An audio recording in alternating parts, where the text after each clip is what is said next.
Hello my dear students, welcome to my YouTube channel. ನನ್ನ ಹೆಸರು ಆಯಿಷಾ ದೊಡ್ಮನಿ.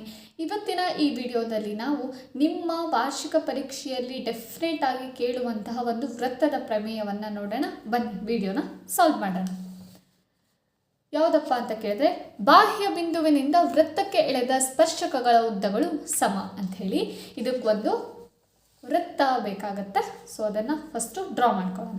ಇದು ನಮ್ಮ ಹೇಳಿಕೆ. ಬಾಹ್ಯ ಬಿಂದುವಿನಿಂದ ವೃತ್ತಕ್ಕೆ ಎಳೆದ ಸ್ಪರ್ಶಕಗಳ ಉದ್ದಗಳು ಸಮ. ಈ ಹೇಳಿಕೆಯನ್ನು ಅವರೇ ಕೊಡ್ತಾರೆ. ಅವರು ಕೊಡದೇ ಇದ್ದರೆ ಸ್ಪರ್ಶ ಬಿಂದು ಪ್ರಮೇಯವನ್ನು ಸಾಧಿಸಿ ಅಂತ ಹೇಳಿ ಕೊಡ್ತಾರೆ, ಸರಿನಾ? ಆದರೂ ಈ ಹೇಳಿಕೆಯನ್ನು ಕರೆಕ್ಟಾಗಿ ನೆನ್ಪಿಟ್ಕೊಳ್ಳಿ. ಬಾಹ್ಯ ಬಿಂದುವಿನಿಂದ ವೃತ್ತಕ್ಕೆ ಎಳೆದ ಸ್ಪರ್ಶಕಗಳ ಉದ್ದಗಳು ಸಮ. ಓಕೆನಾ? ಸರಿ, ವೃತ್ತಕ್ಕೆ ಎಳೆದ ಅಂದ್ಕೊಳ್ಳೆ ಒಂದು ವೃತ್ತ ಅಂತೂ ಬೇಕಾಗುತ್ತೆ, ಹೌದಾ? ಹಾಂ, ಎಲ್ಲಿಂದ ಎಳಿತಾ ಇದ್ದಾರೆ? ಬಾಹ್ಯ ಬಿಂದುವಿನಿಂದ. ಬಾಹ್ಯ ಅಂತಂದರೆ ಹೊರಗಡೆ ಇರುವಂತಹ ಬಿಂದು. ಯಾವುದಾದ್ರು ಕಡೆ ನಾನೇನು ಮಾಡ್ತೀನಿ, ಇಲ್ಲಿ ಒಂದು ಬಿಂದುವನ್ನು ಸೂಚಿಸ್ತೀನಿ. ಓಕೆನಾ? ಅದಕ್ಕೊಂದು ಹೆಸರನ್ನು ಕೊಡ್ತೀನಿ. ಏನಂತೇಳಿ ಹೆಸರನ್ನು ಕೊಡ್ತೀನಿ? ಪಿ ಅಂಥೇಳಿ ಒಂದು ಹೆಸರನ್ನು ಕೊಡ್ತೀನಿ.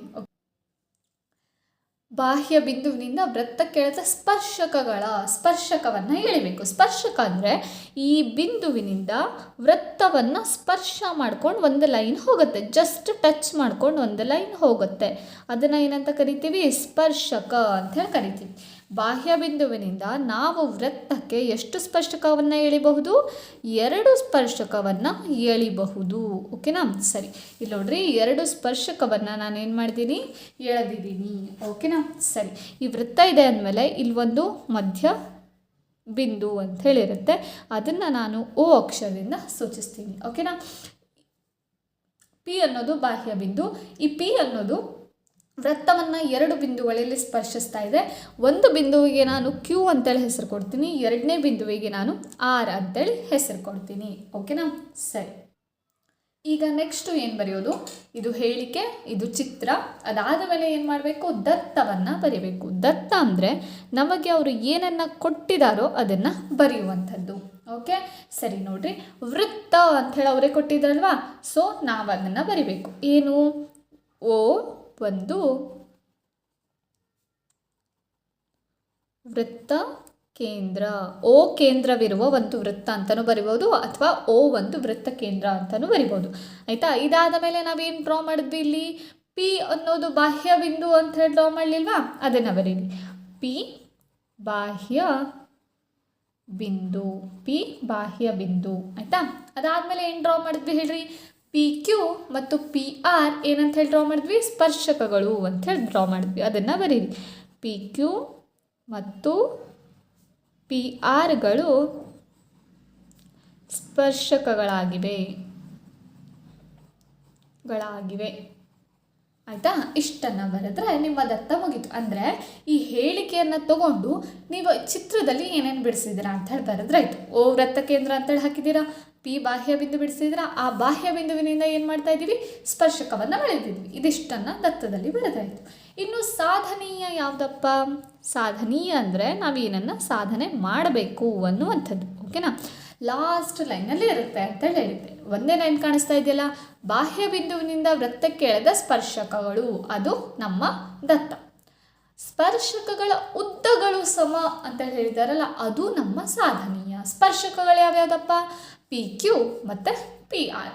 ಇದು 2 ಉದ್ದಗಳು ಏನಾಗಿದೆ? ಸಮ. ಅಂತಂದರೆ ಇದು 5 ಸೆಂಟಿಮೀಟ್ರ್ ಇದ್ದರೆ ಇದು ಎಷ್ಟಿರುತ್ತೆ? 5 ಸೆಂಟಿಮೀಟ್ರ್ ಅಂತಲೇ ಇರುತ್ತೆ. ಹಾಗಾದರೆ ಏನಂತ ಬರಿಬೋದು? P Q equal to P R ಅಂಥೇಳಿ ನಾವೇನು ಮಾಡಬೇಕು? ಸಾಧಿಸಬೇಕು.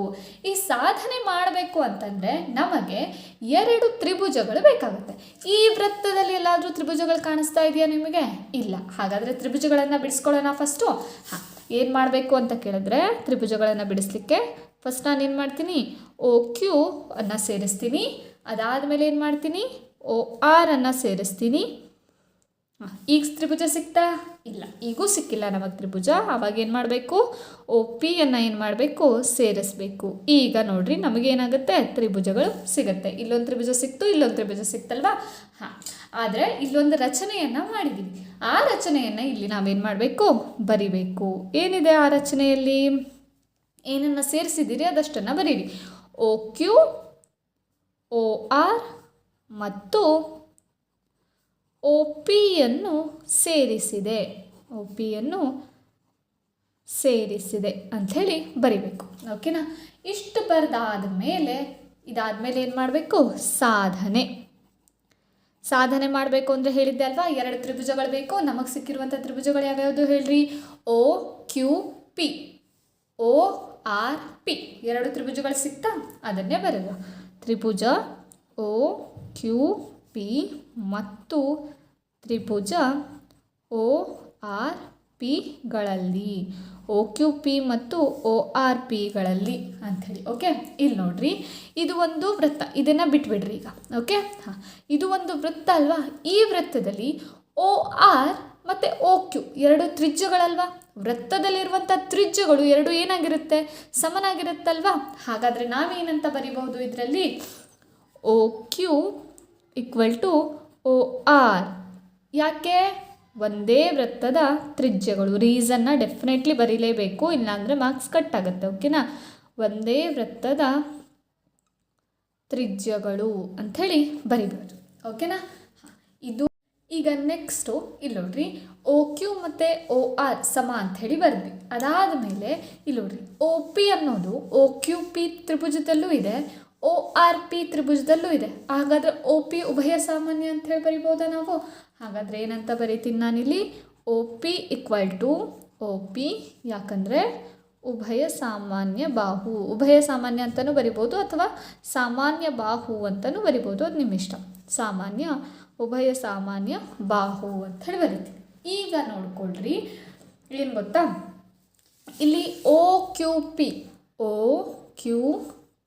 ಇದೆಯಲ್ಲ, OQP ಮತ್ತು ORP ಅದು ಎರಡೂ ಎಷ್ಟು ಡಿಗ್ರಿ ಇರುತ್ತೆ? 90 ಡಿಗ್ರಿ ಇರುತ್ತೆ. ಯಾಕೆ 90 ಡಿಗ್ರಿ ಇರುತ್ತೆ? ಹೇಗೆ 90 ಡಿಗ್ರಿ ಇರುತ್ತೆ ಅಂದರೆ, ಈ ಪ್ರಮೇಯಕ್ಕೂ ಮೊದಲು ನಿಮಗೊಂದು ಪ್ರಮೇಯ ಬಂದಿರಬಹುದು.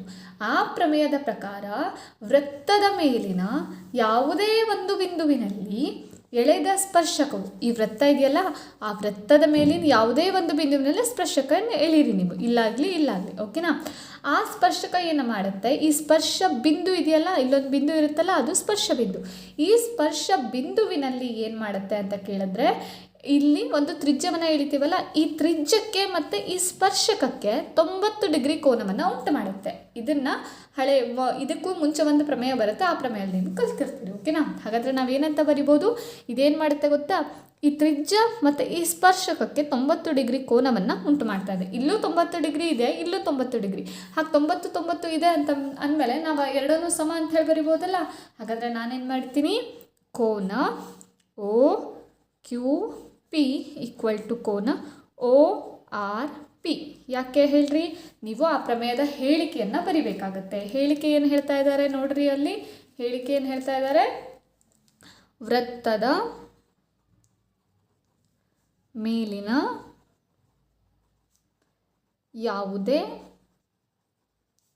ಬಿಂದುವಿನಲ್ಲಿ ಎಳೆದ ಸ್ಪರ್ಶಕವು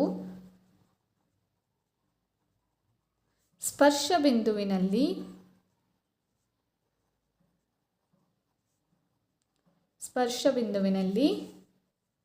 ಎಳೆದ ತ್ರಿಜ್ಯಕ್ಕೆ ಲಂಬವಾಗಿರುತ್ತದೆ ಅಂತ ಹೇಳಿ ಇದರ ಹೇಳಿಕೆಯನ್ನು ಬರಿಬೇಕು. ಈ ಹೇಳಿಕೆ ಬರಿದೇ ಇದ್ದರೂ ಪ್ರಮೇಯ, ನಿಮ್ಮ ಪ್ರಮೇಯದ ಸಂಖ್ಯೆಯನ್ನು ಕೊಟ್ಟಿರ್ತಾರೆ, ಆ ಪ್ರಮೇಯದ ಸಂಖ್ಯೆಯನ್ನು ಬರೀರಿ, ಸಾಕು, ಅದಷ್ಟು. ಓಕೆನಾ? ಈಗ ಯಾವುದಾದ್ರೂ ತ್ರಿಭುಜದಲ್ಲಿ 3 ಅಂಶಗಳು ಸಮನಾಗಿದೆ ಅಂತ ಅಂದಮೇಲೆ ನಾವು ಏನಂತ ಬರಿಬಹುದು? ಆದ್ದರಿಂದ ತ್ರಿಭುಜ OQP ಸರ್ವಸಮ, ಇದು ಸರ್ವಸಮ ಚಿಹ್ನೆ, ಸರ್ವಸಮ ತ್ರಿಭುಜ ORP ಅಂತ ಹೇಳಿ ಬರಿಬೋದು. 2 ತ್ರಿಭುಜಗಳು ಸರ್ವಸಮ ಅಂತ ಅಂದಮೇಲೆ ಅದರ ಉಳಿದ ಭಾಗಗಳು ಸಹಿತ ಏನಾಗುತ್ತೆ? ಸಮ ಅಂತ ಹೇಳಾಗುತ್ತೆ. ಈಗ ನಮಗೆ ನೋಡಿ, ಈ OR ಮತ್ತು OQ ಸಮ ಅಂತ ಅಂದಮೇಲೆ ನಾವೇನಂತ ಬರಿಬೋದು? PQ ಮತ್ತು PRಗಳು ಸಮ ಅಂತ ಹೇಳಿ ಬರಿಬೋದು. ಯಾಕಂದರೆ ಈ 2 ತ್ರಿಭುಜಗಳು ಏನಿದೆಯಲ್ಲ, ಅದೆರಡು ಸರ್ವಸಮ ಅಂತ ಪ್ರೂವ್ ಆಗಿದೆ. ಹಾಗೆ ಸರ್ವಸಮ ಅಂತ ಪ್ರೂವ್ ಆದಮೇಲೆ ಅದರ ಉಳಿದ ಭಾಗಗಳನ್ನು ಸಹಿತ ನಾವು ಸಮ ಅಂತ ಹೇಳಿ ಬರಿಬೋದು. ಹಾಗಾದರೆ ನಾನು ಡೈರೆಕ್ಟಾಗಿ ಏನು ಬರಿತೀನಿ? PR PQ. ಯಾಕೆ ಅಂದರೆ ಸ ತ್ರಿ ಅ ಬಾ ಸತ್ರಿ ಅಬ ಅಂತ ಸರ್ವಸಮ ತ್ರಿಭುಜದ ಅನುರೂಪ ಭಾಗಗಳು ಅಂತ ಹೇಳಿ ಬರಿಬೋದು. ಈಗ ಇಲ್ಲಿ ನೋಡ್ರಿ ಸಾಧನೀಯ ಏನಂತ ಸಾಧಿಸ್ಬೇಕಿತ್ತು, P Q equal to P R ಅಂತ ಹೇಳಿ ಸಾಧಿಸ್ಬೇಕಿತ್ತು. ಅದೇ P R equal to P Q, ಇದನ್ನೇ ಉಲ್ಟಾ ಮಾಡಿ ಬರ್ದಿದ್ದೀನಿ. P Q equal to P R ಅಂತ ಹೇಳಿ ಸಾಧಿಸಲಾಗಿದೆ. ಇದು ನಿಮ್ಮ 3 ಅಂಕಗಳಿಗೆ ಡೆಫಿನೇಟ್ ಆಗಿ ಕೊಡುವಂತಹ ಪ್ರಶ್ನೆ. ಸೊ ಇದನ್ನು ಡೆಫಿನೇಟ್ ಆಗಿ ಕಲ್ತ್ಕೊಳ್ರಿ. ಈಸಿಯಾಗಿ ಅರ್ಥ ಆಗಿದೆ ಅಂತಲೂ ತಿಳ್ಕೊಂಡಿದ್ದೀನಿ. ಇನ್ನೂ ಏನಾದರೂ ನಿಮಗೆ ಪ್ರಶ್ನೆಯಲ್ಲಿ ಡೌಟ್ ಇತ್ತು, ಸಾಲ್ವ್ ಆಗ್ತಾ ಇಲ್ಲ ಅಂತಂದರೆ ಅದನ್ನು ಕಮೆಂಟ್ ಬಾಕ್ಸಲ್ಲಿ ತಿಳಿಸಿ. ಆದಷ್ಟು ಬೇಗ ಅದ್ರ ಮೇಲೆ ವಿಡಿಯೋನ ಮಾಡಲಿಕ್ಕೆ ಟ್ರೈ ಮಾಡ್ತೀನಿ. ವಿಡಿಯೋನ ಲೈಕ್ ಮಾಡಿ, ನಿಮ್ಮ ಫ್ರೆಂಡ್ಸ್ ಜೊತೆ ಇದನ್ನು ಶೇರ್ ಮಾಡಿ, ಮತ್ತು ಚಾನಲ್ನ ಸಬ್ಸ್ಕ್ರೈಬ್ ಮಾಡೋದು ಮಾತ್ರ ಮರಿಬೇಡಿ. ವಿಡಿಯೋನ ಕೊನೆವರೆಗೂ ನೋಡಿದ್ದಕ್ಕೆ ಥ್ಯಾಂಕ್ ಯು ಸೋ ಮಚ್.